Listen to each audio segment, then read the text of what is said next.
Jake was scraping leftovers off his dinner plate when his phone buzzed with a notification from an unknown number. Attached was a photo. Him, standing outside a concert venue 2 weeks earlier, handing his ticket to a teenager with tears in her eyes. And below it, one sentence. "You're flying out tomorrow, first class. The band asked for you by name." 2 weeks earlier, Jake had been standing in line at the entrance of the Skyline Arena. Rain falling, jacket zipped halfway up, one ticket in his pocket, a rare splurge. He hadn't been to a concert in over 5 years. The band was Hollow Anthem, his late brother's favorite. They were loud, poetic, and had a way of making silence feel like music. This night meant something to Jake, not just nostalgia. Closure. As he neared the front of the line, he saw her, a teenage girl, maybe 16, shivering, clutching a homemade sign. "Saved all summer for this. Got scammed. No ticket. Just wanted to hear them once." Her hands were shaking. Her voice cracked when she explained it to security. Jake stood there, torn. He thought about his brother, about the last time they heard music together. Then, without thinking twice, he pulled his ticket from his pocket and walked over. "You've waited long enough," he said with a soft smile. "Tonight's yours." She stared at him, stunned. "Why would you do that?" Jake shrugged. "Some concerts are meant for healing. Maybe this one's yours."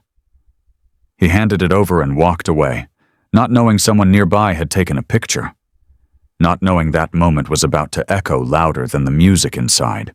"Hey everyone, welcome to Legacy Tales. Let's begin."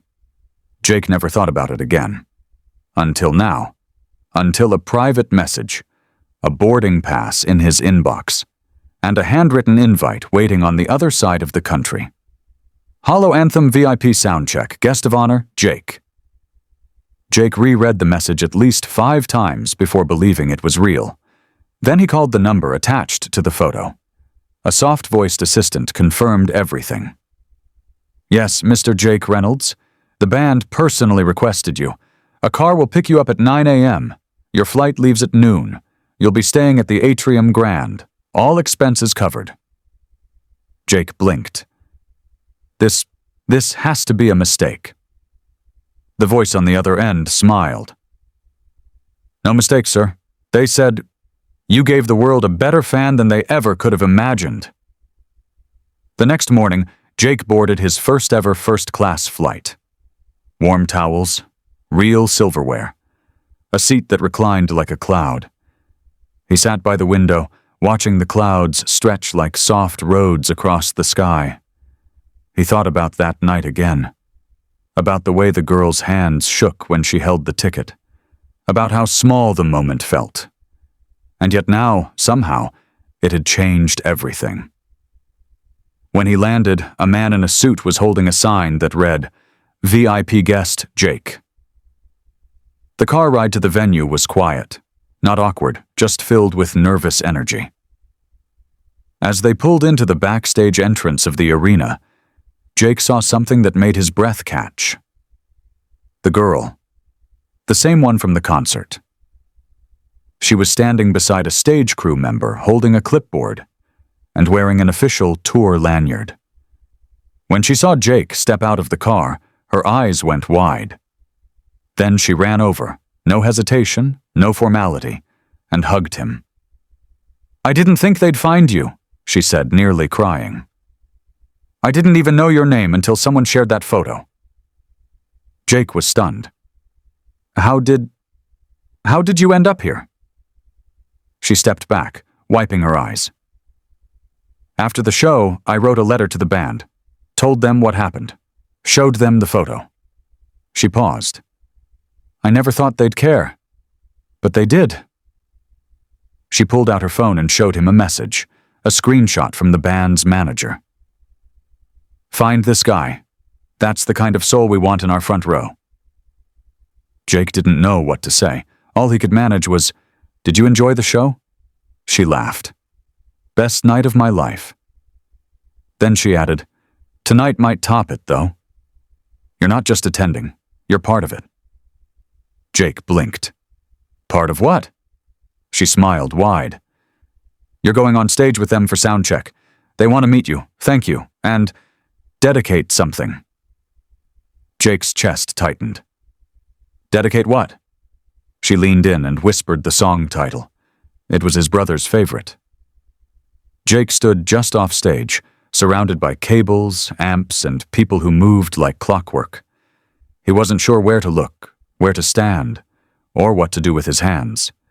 Then a hand landed on his shoulder. He turned. And there they were. The Bohem. We heard your brother loved our music, Leo said quietly, and that this ticket, it was for more than a show. Jake nodded. His throat was too tight for words. Leo tapped his earpiece and spoke to the sound team, then turned back to Jake. This one's for him, he said, and for you, for making sure the music didn't stop with loss. The opening chords started. It was Static in the Silence, the song his brother played on repeat that final summer. The one that helped them both survive things they never talked about. Jake stood still, eyes closed, heart in his throat. When the song ended, no one clapped. There was no crowd, just Jake and silence. And somehow, it felt louder than any stadium. Backstage after the sound check, the teen girl, her name was Ava, pulled Jake aside. I have one more thing, she said, digging into her bag. She pulled out a small, square box.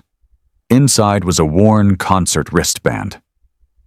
The last show I ever went to with my dad before he passed, she said. He gave me this. I've kept it for 5 years. She handed it to Jake. I want you to have it. You gave me a moment I'll carry forever. Now, I want to give you one.